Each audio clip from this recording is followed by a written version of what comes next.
Ante todo, hoy arrancó Fernando García diciendo del Congreso de 1999 y tuve el placer de estar sentado como docente recién ingresado a la facultad, y el simposio de fertilizar durante todos estos años ha sido muy importante en mi formación profesional y me ha permitido conocer a la mayoría de los investigadores de fertilización del país, y es como que uno estando acá siempre se siente en casa. Así que esperamos poder seguir haciendo el simposio con, sin, lo que venga, pero vamos a ponerle todas las ganas y es un orgullo estar aquí y ver todos los que estamos en este lugar. Bien, me preguntaban, me pusieron, Fernando, que no lo veo ahora, me dice maíces tempranos, tardíos, de segunda, todos iguales, y quedó como título, ¿no? Y es un lindo desafío pensar esto, porque como muchos sabrán, el cultivo de maíz ha tenido cambios revolucionarios y en los últimos años la superficie de maíz tardío, el que se siembra en diciembre, ha alcanzado el 50% de la superficie total de maíz. Solo porque vengo de Córdoba, quiero recordarles que Córdoba es el octavo estado mundial productor de maíz. Si dividiéramos todos los países en sus provincias, Córdoba ocupa el octavo lugar, con una superficie de maíz en esta campaña de 2 millones de hectáreas. Así que me parece que está lindo que nos toque a Córdoba a hablar sobre la producción de cultivo de maíz. Bueno, esto de maíces tempranos y maíces tardíos está hablando de que es un cultivo muy versátil, que la cocina ocurre durante la floración, y ofrecerle al cultivo diferentes opciones hídricas, sobre todo en el momento de floración, es lo que estaría jugando con este tema de la fecha de siembra. Un maíz temprano lo sembramos en la llanura pampeana aproximadamente entre fines de septiembre y principios de octubre para que florezca hacia Navidad, y un maíz tardío lo sembramos en diciembre para que su floración ocurra en febrero. Lo mismo le pasa a los maíces de segunda. Maíces de segunda que se hacen muchas veces sobre trigo. Cuando se le quiere dar un shock de carbono al suelo, hacemos trigo, maíz, y muchas veces nos estamos ubicando temporalmente en lo mismo que se llama maíz tardío o maíz demorado. ¿Qué cambia entre ambas fechas de siembra? Lo primero que está cambiando es la temperatura. Los suelos para los maíces tempranos están más fríos, generalmente con más cobertura del cultivo antecesor, y en general la disponibilidad nutricional es más baja que lo que le está pasando a un cultivo de maíz que lo estamos sembrando en diciembre, donde las temperaturas son más altas, ya se mineralizó parte de los rastrojos del cultivo anterior y la oferta nutricional general de los suelos es mayor. Ahora bien, ¿por qué esta discusión de fechas de siembra? Trabajos que hicimos en Córdoba han mostrado que cuando uno siembra temprano, la dependencia con las lluvias del periodo crítico es muy alta, como se puede ver en el gráfico de la izquierda, mientras que cuando sembramos tarde, la dependencia con las lluvias que ocurren en febrero es menor. Y esto nos permitió armar el gráfico de abajo, que lo que está diciendo es bajo qué condición hídrica me conviene la siembra temprana y bajo qué condición hídrica me conviene la siembra tardía. En la medida en que yo voy a tener una primavera seca, la diferencia a favor de la siembra tardía hace de que justifique que por debajo de los 282 milímetros de lluvia ocurrida entre noviembre, diciembre y enero, tenga un mejor resultado sembrando tarde. Pero no va a ocurrir eso si las condiciones hídricas son óptimas. Con primaveras húmedas voy a perder rendimiento sembrando tarde. Entonces hay que tomar en discusión cuál es la oferta hídrica, tanto sea de lo que tengo almacenado del lote, de lo que me dice el pronóstico climático y también de cómo funciona ese suelo. Si es un ambiente de posición baja en el perfil, un ambiente de posición de loma en el perfil o un ambiente que pueda tener una influencia de napa freática. En la medida en que yo tenga buenas condiciones hídricas, siempre va a ganar la fecha de siembra temprana. Por eso que no es cierto que al maíz hay que sembrarlo en diciembre. como profesor de cereales, me encargo de pelearme con todos los alumnos para recordarles que es muy buena la siembra temprana de maíz cuando la oferta hídrica es suficiente. Trabajos que hemos realizado durante varios años sobre evaluar el rendimiento potencial del cultivo de maíz nos permitieron establecer la brecha de rendimiento por fecha de siembra, en condiciones potenciales, tanto sean hídricas como nutricionales. Como se ven, las barras rojas son las siembras tempranas de maíz y en las 5 primeras campañas han mostrado un rendimiento consistentemente mayor que las siembras tardías. En la última campaña, en la 17-18, la ocurrencia de un granizo severo a la floración del maíz temprano hizo perder drásticamente el rendimiento y quedó inválida la comparación.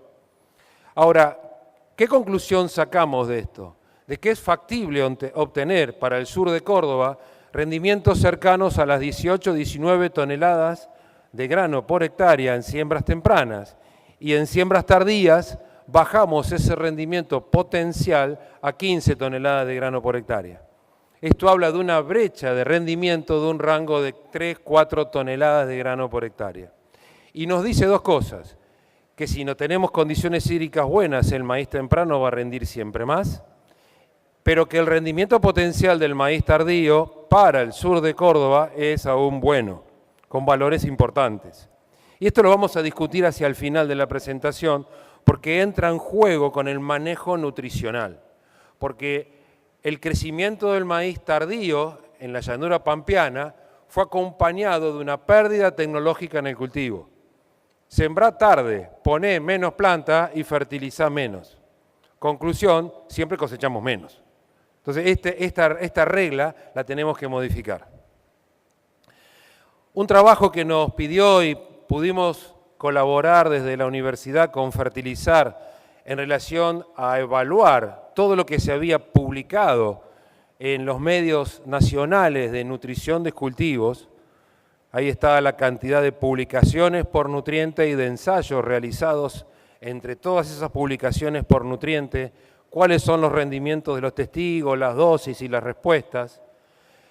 Permite identificar claramente cuáles son los nutrientes que más están teniendo responsabilidad de la pérdida de producción de maíz en la llanura pampeana, y es nitrógeno, fósforo, azufre, y dentro de los micros, el que se destaca, como dijo Fernando hace un rato, es zinc. Y yo la quiero resaltar este trabajo, porque me interesa la última columna. La última columna es la eficiencia agronómica, que extrajimos de estos resultados publicados por todos nosotros. Y está dando valores que si uno los compara con los valores de productor logrados, están muy por encima de lo que realmente se obtiene. Entonces, estos niveles de eficiencia, lo que nos están diciendo es que tenemos que mejorar mucho la eficiencia del uso de los nutrientes que estamos usando o aplicando a nivel de campo. Hay múltiples causas que explican por qué estamos en valores bajos de eficiencia. Una de ellas es la falta de muestreo de suelo, que lo hemos y vamos a tener que seguir diciéndolo, Fernando, en todos los simposios. Y la otra es el desacople con el manejo de cultivo. Yo vengo del palo del cultivo. Este es mi lugar de pertenencia, pero vengo del palo del cultivo. Entonces es linda la interfase de rediscutir cómo manejamos los cultivos para ver cómo los nutrimos. En relación al fósforo, ya lo dijeron, Nicolás Wingard hoy habló del tema del fósforo.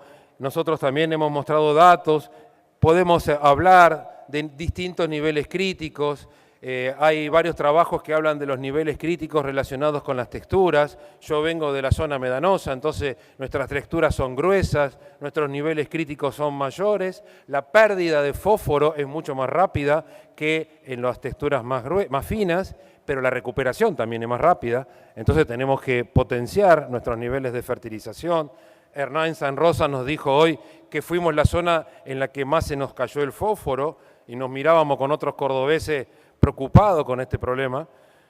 Entonces tenemos que potenciar la respuesta al fósforo a través de una mejor fertilización, pero lo que a mí más me interesa es este tipo de trabajos en la que en el mismo lote, bajo las mismas condiciones ambientales y con la misma tecnología de cultivo, comparamos la respuesta al fósforo en siembras tempranas y en siembras tardías. Y la conclusión que se ve ahí es que es mentira que hay que ponerle menos fósforo a las siembras tardías. La cantidad de fósforo que hay que ponerle al cultivo depende de que el suelo no lo tenga. También es mentira, y fuerte, y me enojo al decirlo, es que hay que fertilizar cuando llueve. Porque si miramos esa condición, la máxima respuesta la vamos a tener en años tanto húmedos como secos. En la campaña 11-12, en la siembra tardía, fíjense que mal estuvo planificada, Córdoba plantó el 80% del maíz tarde y nos embocó un febrero seco que nos destrozó la producción de maíz. Esa siembra tardía mal planificada, porque se decía que iba a ser seco febrero y nadie le dio bolilla, esa siembra tardía nos dio una respuesta para el agregado de fósforo de entre 8 y 16% de aumento de rendimiento, y si combinamos fósforo, azufre y zinc, como mostró recién Fernando, la respuesta se dispara casi el 20% de aumento. Entonces, lo importante no es pensar en el rendimiento que voy a obtener, sino si al suelo le está faltando. Y podría darse el caso que porque estoy abajo tengo que fertilizar mucho, entonces en un año seco, a la larga, queda fósforo porque no lo uso. Bienvenido sea, porque será un año en el cual, desgraciadamente, por bajo rinde, tenemos una dosis que va a estar por encima de la dosis de extracción.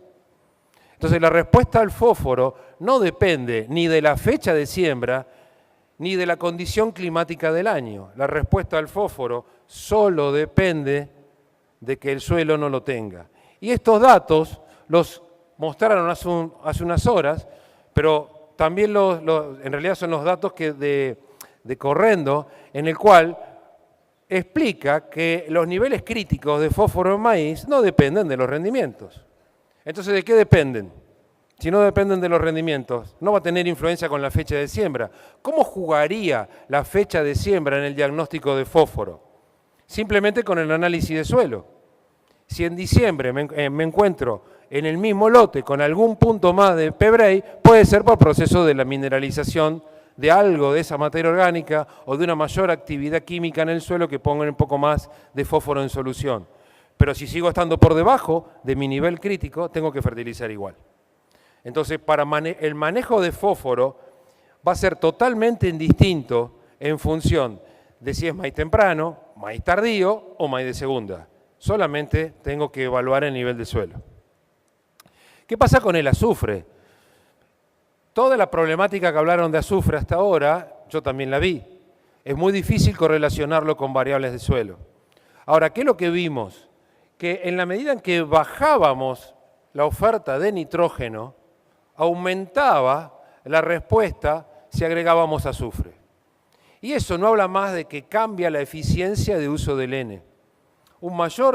La línea roja, que es la de agregado de 13 kilos de azufre, una mayor oferta de azufre mejora la eficiencia de uso del N porque cambia el metabolismo del nitrógeno dentro de la planta. Entonces uno puede o ahorrar N o aumentar rendimiento siempre agregando azufre. Entonces la conclusión, encontrada por trabajos nuestros, también validada por trabajos de Fernando Salvayotti y otros, como mostró recién Fernando, es que agregar 14, 15 kilos de azufre es la dosis de saturación y es una dosis que se paga sola. Entonces hay que despreocuparse de cuál es el nivel o el análisis de suelo que me va a explicar la respuesta a azufre, porque en la mayoría de los suelos tengo respuesta a azufre.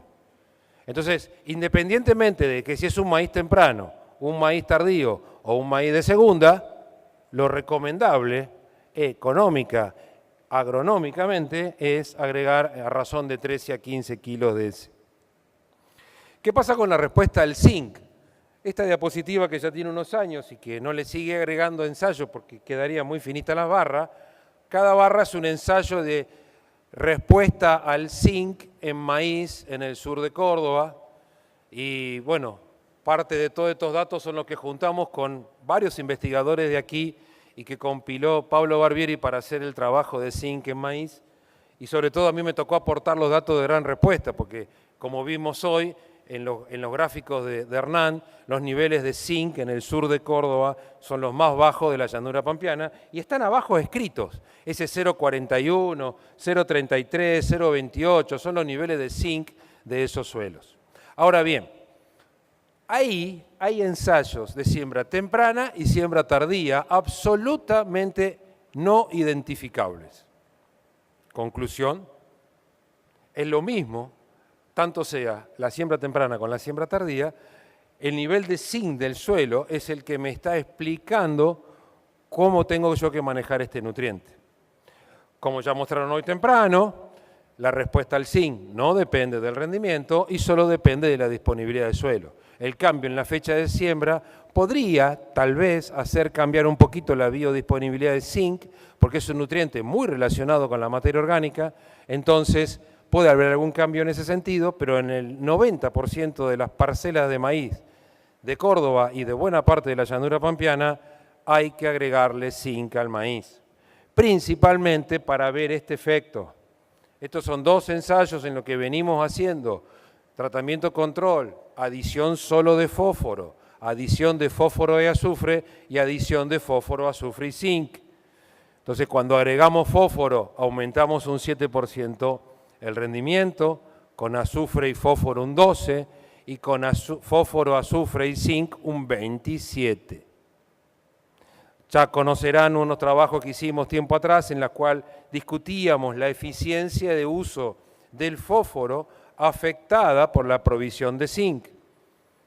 La eficiencia de uso de este nutriente, que es el más caro para nosotros, se aumenta a razón de un 50, 60, 70% cuando lo combinamos con zinc. Entonces, carece de sentido no hacer una nutrición balanceada. ¿Cómo hacemos una nutrición balanceada? Con análisis de suelo y combinando de arranque estos tres nutrientes: fósforo, azufre y zinc. En un 90% de los suelos hay que poner los tres.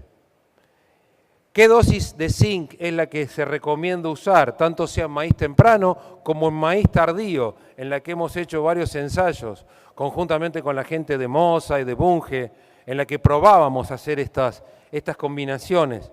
Bien, entre 1 kilo a 2 kilos de zinc es la dosis óptima para el manejo de maíz. Y no hay que tenerle miedo, no es un nutriente que genere ningún tipo de antagonismo con nadie. Conocen todos el trabajo de Ismail Kakmak, en la cual explica por qué el zinc se antagoniza con fósforo. Entonces, cada vez que adicionemos fósforo, tenemos que adicionar zinc. Ahora bien, hasta acá, fósforo, azufre y zinc no miran el calendario y tampoco se fijan si le sembraron algo antes. Los tres nutrientes son indistintos al manejo del cultivo en ese aspecto: fecha de siembra o cultivo antecesor. ¿Qué pasa con este nutriente? Y acá es un verdadero caos, es compleja la situación. ¿Por qué? Porque como podemos ver en esta gráfica, siempre nitrógeno va a ser rendimiento dependiente. Siempre rendimiento dependiente. Entonces, a medida que vamos agregando nitrógeno, va aumentando el rendimiento. Ahora, si no tengo condiciones hídricas para que me aumente el rendimiento, nunca voy a tener respuesta a nitrógeno. Entonces, la condición se pone compleja.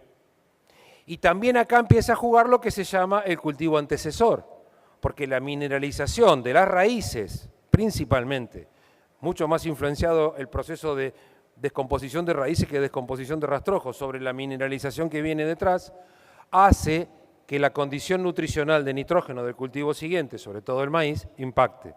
Entonces, si vemos en el mismo lote, bajo el mismo paquete tecnológico, la curva de respuesta del maíz al trigo o a la soja, fíjense cómo cambia. En la medida que yo no le pongo nitrógeno, el antecesor soja me va a dar un rendimiento mayor que el antecesor trigo. Y esto permite identificar esto que se llama valor de reemplazo del fertilizante, un trabajo de Barber y Willem de hace unos años, que me pareció muy interesante, medir la importancia de la rotación a partir de este número. Vendría algo así como, si yo roto con soja en lugar de rotar con trigo, tengo 31 kilos de más. Este es un ensayo donde sacamos 31 kilos de más, soja sobre trigo, o sea, para maíz, soja sobre trigo. Otro ensayo comparando, siempre en el mismo lote, trigo y soja, nos dio 48 kilos de diferencia a favor de la soja como cultivo antecesor y en otro experimento 68 kilos de más a favor de soja como cultivo antecesor en comparación con cultivo de trigo. De arranque, uno ya estaría diciendo que independientemente de la dosis que vayas a utilizar, si vas a discutir utilizar trigo como cultivo antecesor contra soja, hay que estar pensando en adicionar a ese método de cálculo de dosis entre 30 y 70 kilos más de nitrógeno por hectárea. Ahora bien, esto pasa porque cuando uno, y me encantó hoy cuando Ruiz Díaz mostró el maíz así, y yo enseño que el maíz se lo mira arrodillado, no parado arriba de la caja de la chata, oteando el horizonte, que no me dice nada, sino arrodillado y mirándolo abajo, y mirándole las medias. Yo le digo a los alumnos que son las medias. Las medias son las hojas de abajo. Si se pierden las hojas de abajo, el maíz empieza a tener problemas. Entre ellos, cae el rendimiento, se debilita la caña, ingresan enfermedades de caña y la probabilidad de vuelco y quebrado es muy alta. Entonces, si vemos el antecesor vicia respecto del centeno, cuando no ponemos fertilizante, queda evidenciado que el antecesor centeno le está consumiendo nitrógeno en mayor medida que la vicia. Y cuando agregamos nitrógeno, los dos mejoran y se sigue manteniendo todavía esa diferencia un poquito a favor de la vicia. Tendríamos que poner dosis más alta de nitrógeno todavía para poder igualar la condición. Entonces empezamos a discutir, ¿qué pasa con el antecesor? Entonces, en Córdoba, y con la probabilidad media a alta de que la condición se ponga seca, usar cultivos de servicio, cultivos de cobertura o cultivos que en invierno consuman agua, se puede transformar riesgoso, como está a la izquierda, en la cual en un año más seco, con 500 milímetros de lluvia durante el ciclo de cultivo, el mejor antecesor fue soja. De todos modos, pudimos establecer que la línea azul, que es la vicia, prácticamente con muy baja respuesta a nitrógeno, indicó que no había que ponerle nitrógeno, aunque rendía menos que el antecesor soja, que en centeno había que utilizar 95 kilos de nitrógeno y que rendía menos que el antecesor soja, y el antecesor soja 70 kilos de nitrógeno. Y eso está hablando de qué está pasando con los cultivos antecesores y qué está pasando con la dosis a evaluar en el cultivo de maíz. Cuando las condiciones hídricas mejoran, otro experimento en el gráfico de al lado, casi 700 milímetros durante el ciclo, el rendimiento aumenta, es superior. Vicia se despega de soja, sobre todo a baja dosis de nitrógeno, y el centeno sigue siempre quedando un poco por debajo. Y ahí abajo vemos las tres dosis, ¿no? 58 kilos es la óptima para vicia, 116 para centeno y 100 para soja, antecesor soja. Entonces fíjense cómo el antecesor nos está impactando sobre la dosis óptima económica, como es la que está planteada en esta gráfica. Por otro lado, el efecto hídrico del año tiene implicancias en la dosis que vamos a usar. Para igualdad de condición, ahí estamos con la función de respuesta en línea gruesa, la línea de isocostos, está Rodolfo Bongiovanni acá y si no menciono esto se me enoja, porque es el tema principal que él maneja y además me lo enseñó a mí. Esa línea de isocostos me está definiendo cuál es la dosis óptima económica. 106 kilos y 64 kilos en dos condiciones ambientales distintas en un año húmedo y 0 y 19 kilos en un año seco. Entonces, nitrógeno es agua dependiente. Nitrógeno es rendimiento agua dependiente. Entonces, cuando empezamos a discutir siembra temprana, siembra tardía o maíz de segunda, la pregunta es, ¿cuánta agua en siembra temprana, en siembra tardía y en maíz de segunda? Por ejemplo, otro experimento, curva de respuesta de función de producción en siembra temprana y siembra tardía dentro del mismo lote, armamos unos líos bárbaros con los pobres productores, y tenemos un año donde para el ciclo de la siembra tardía fueron 600 milímetros y la del temprana 582 milímetros. Conclusión, rendimiento más alto y por lo tanto dosis de nitrógeno más alta en siembra tardía que en siembra temprana. Cambiamos de lote, hacemos lo mismo, tenemos 597 milímetros en un tardío y alrededor de 700 en un temprano y se nos invierten las curvas. El rendimiento es mayor en el temprano y la dosis va a ser más alta en el temprano que en el tardío y en otro experimento puede pasar algo análogo. Entonces, ¿dónde tenemos que poner más nitrógeno? ¿En la siembra temprana o en la siembra tardía? depende de la oferta hídrica. La oferta hídrica va a ser la que comande el rendimiento y por ende la cantidad de nitrógeno necesaria. Y en esto es importante hacer una pequeña reflexión teórica sobre qué es esto de la dosis óptima agronómica y la dosis óptima económica y qué implicancias de manejo tienen. Hoy Jorge Bassi hablaba del problema de la optimización económica de la nutrición. Coincido totalmente con el análisis si los nutrientes son fósforo, azufre o zinc, pero el nitrógeno debemos manejarlo principalmente por optimización económica, por el impacto que tiene la fertilización en exceso y por el costo que significa el compro del nutriente. La dosis óptima agronómica, recordarán, es aquella dosis que nos da el máximo rendimiento. Normalmente sería usable si mi amigo Pedro Fallhauser me regala el fertilizante. En el momento en que él me lo empieza a vender, tengo que empezar a mirar la dosis óptima económica, que va a ser aquella que va a dar la máxima tasa de retorno al gasto realizado en fertilizante. Y si miramos, hace falta la función cuadrática que está ahí, donde I es rendimiento y X es dosis de N, me termina diciendo que la dosis óptima va a depender de la relación de precios insumo-producto, precio del insumo sobre precio de los granos, menos el parámetro lineal y sobre 2 veces el parámetro cuadrático de la función.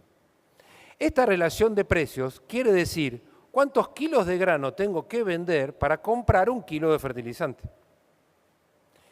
Esa relación de precios se contrapone, se enfrenta a la eficiencia de uso del nutriente. ¿Qué es la eficiencia de uso? La respuesta, el rendimiento fertilizado menos el rendimiento testigo, sobre la dosis aplicada. Por eso es imprescindible tener un rendimiento de testigo en todos los lotes para poder hacer esa estimación. Y por lo que decían hoy, también sería bueno poner lo que no me gasto en la franja testigo, ponerlo de doble en otra franja y tener otro testigo de sobrefertilización. La eficiencia agronómica se entiende como los kilos de aumento de rendimiento por kilo de nutriente aplicado. Entonces, si no aumento el rendimiento en más kilos de los que tengo que vender para comprar, voy a perder plata. Por lo tanto, voy a fertilizar si la eficiencia de uso del nitrógeno supera a la relación de precio. Ahora bien, como productores agropecuarios, los precios son dados. El mercado me lo fija a partir de mis insumos y el mercado me lo fija a partir del precio del commodity. Solo puedo jugar mediante estrategias de compra o mediante estrategias de venta para mejorar esa relación de precios, pero el margen de esto es chico. Lo único que me queda es mejorar la eficiencia de uso del nitrógeno. Y para mejorar la eficiencia de uso del nitrógeno, lo que hay que hacer es agronomía. Y para hacer agronomía hay que pensar en el funcionalismo del cultivo.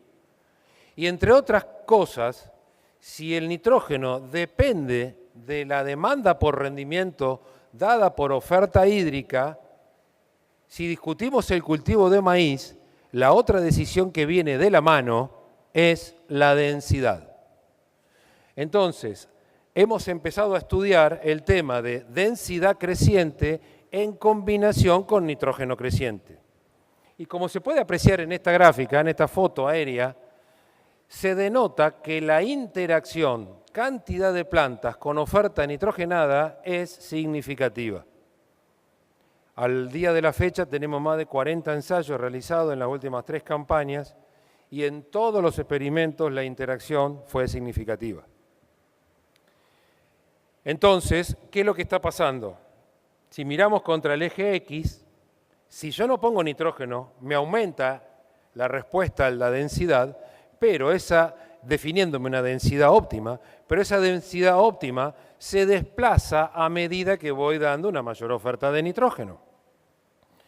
Entonces, viendo estos escenarios de nutrición, que serían el 1, 2, 3 y 4, fíjense cómo se va desplazando la curva de respuesta a la densidad. Si para cada condición tomamos la densidad óptima y las unimos con una línea, sacamos que la pendiente de esa línea, 132,29, sería el delta rendimiento por delta planta, por lo tanto, el rendimiento a la densidad óptima por planta. ¿Y qué se ve en el caso de que sea una línea recta? De que el rendimiento por planta a la densidad óptima de maíz es constante. ¿Y qué quiere decir que sea constante? Que 20.000 plantas en Buena Esperanza, San Luis, para sacar 5.000 kilos, me da una planta del híbrido J idéntica a 90.000 plantas en Venado Tuerto para sacar 150.000 kilos. Las dos plantas van a ser iguales en tamaño, en biomasa y en espiga. Esto es lo que está explicando este gráfico. ¿Y qué va a cambiar la cantidad de granos que produce cada planta a la densidad óptima? La genética. Otro híbrido podrá tener una pendiente de este estilo, otro híbrido tendrá una pendiente de este estilo.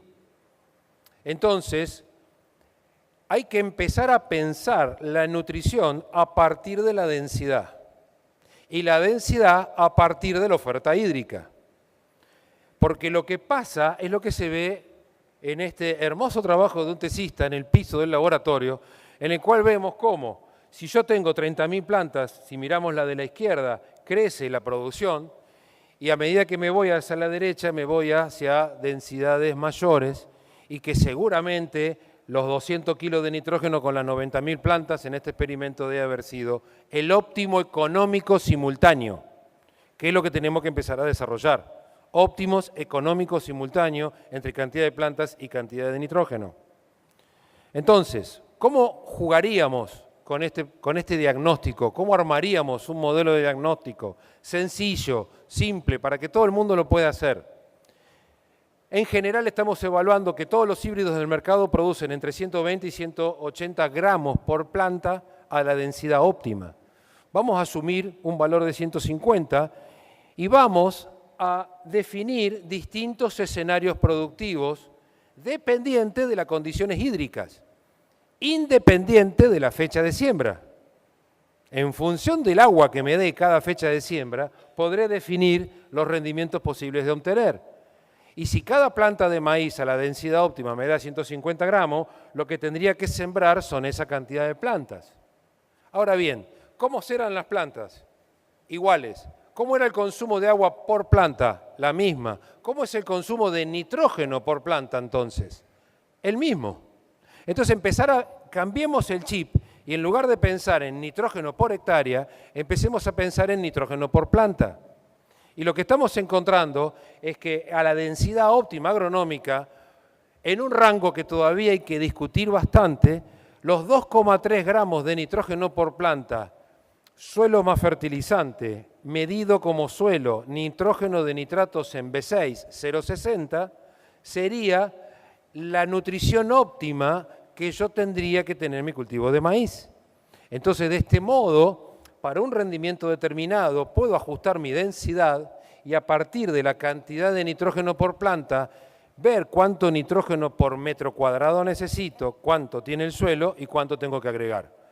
Entonces, como queda explicado abajo, para obtener 7.000 kilos de maíz, podrían hacer falta 47.000 plantas con 43 kilos de nitrógeno en un suelo que ofrece 64 kilos por hectárea, y para 12.000 tendría que usar 80.000 plantas y 87 kilos de nitrógeno para un suelo que ofrece 97. Como síntesis, maíz de primera, maíz tardío o maíz de segunda no cambian el manejo nutricional de fósforo, azufre y zinc, pero puede impactar eso sobre la oferta del suelo, pero el diagnóstico es suficiente para poder contemplarlo. En cambio, puede impactar el cambio en la fecha de siembra, la condición hídrica de floración, que es la que me define el rendimiento y la demanda de N, y puede cambiar el cultivo antecesor. El cultivo antecesor, si son gramíneas, hay que incrementar la dosis de nitrógeno en un rango que puede ir entre 30 a 70 kilos de nitrógeno. Así que, como recomendación, es que tenemos que empezar a mirar un poco más el cultivo a la hora de elaborar modelos de diagnóstico, sobre todo nitrogenados. Dejo la invitación abierta para octubre del año que viene en Córdoba y conjuntamente con INTA y la Universidad de Córdoba organizamos el segundo Congreso Latinoamericano de Agricultura de Precisión y ahí están todos los sitios y páginas donde podemos tener toda la información. Muchas gracias por la atención.